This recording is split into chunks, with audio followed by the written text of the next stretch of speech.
poetry can, help change social circumstances, about how it can act as a catalyst. It may not be the starting point and it may not be the final point, but it helps it move along.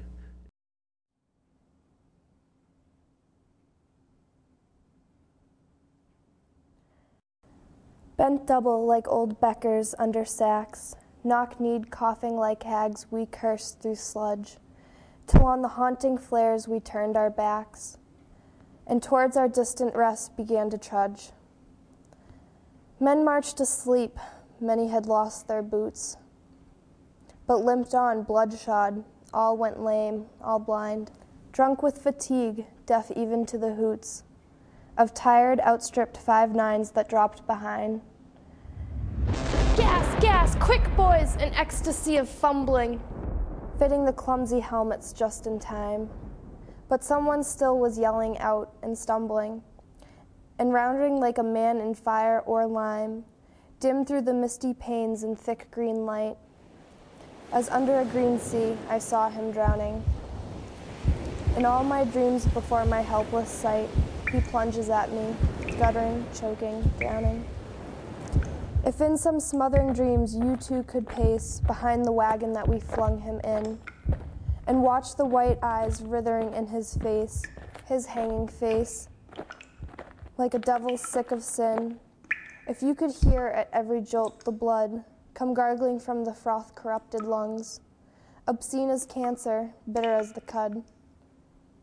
My friend, you would not tell with such high zest to children ardent for some desperate glory, the old lat dulce et decorum est, pro patria mori.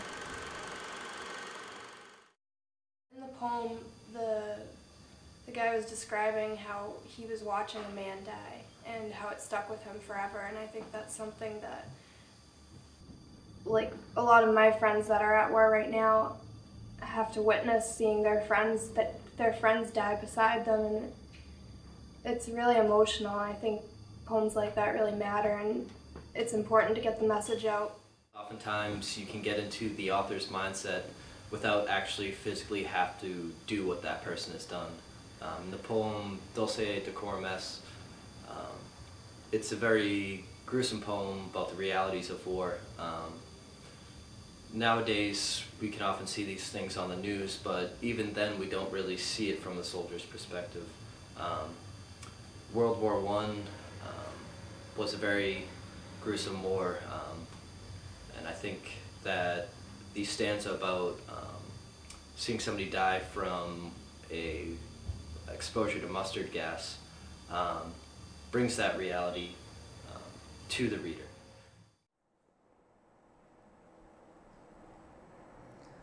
When I set out for Lowell, some factory for to find, I left my native country and all my friends behind.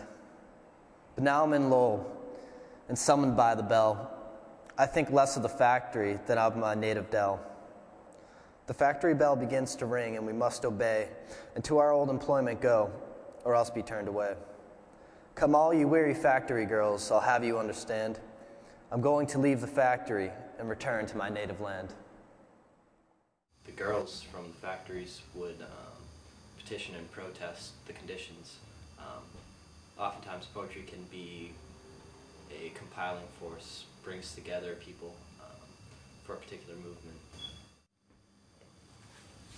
These are 1836 song lyrics, which also could be considered poetry, sung by protesting workers at Lowell. Oh, isn't it a pity such a pretty girl as I should be sent to the factory to pine away and die? Oh, I cannot be a slave. I will not be a slave, for I am so fond of liberty that I cannot be a slave. A poet's not going to write something and automatically there's going to be this big change in government.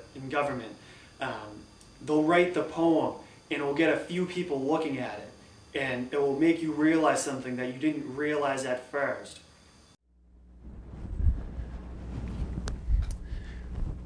So we've been talking about how poetry can act as a catalyst for social change, how it can change circumstances for the better, hopefully. And what I was thinking of is this small poem. It goes, "Remember, remember the 5th of November, gunpowder treason and plot. I see no reason why gunpowder treason should ever be forgot." And the story behind it is Guy Fawkes in England tried to blow up Parliament, and he was caught, and it's a big thing, you know, good thing he didn't blow it up. I don't care in the least bit because I'm not English, but, you know, anyways, they're happy he didn't.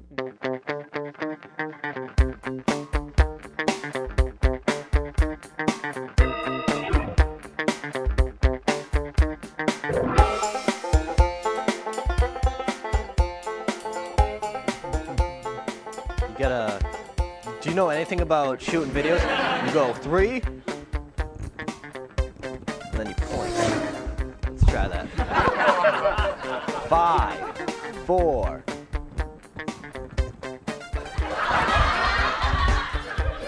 Just like Wayne's World. Just like Wayne's World.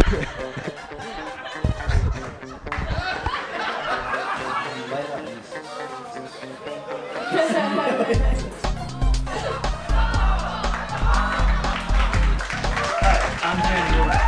I'm working for Lewis Productions. I have a poet with me.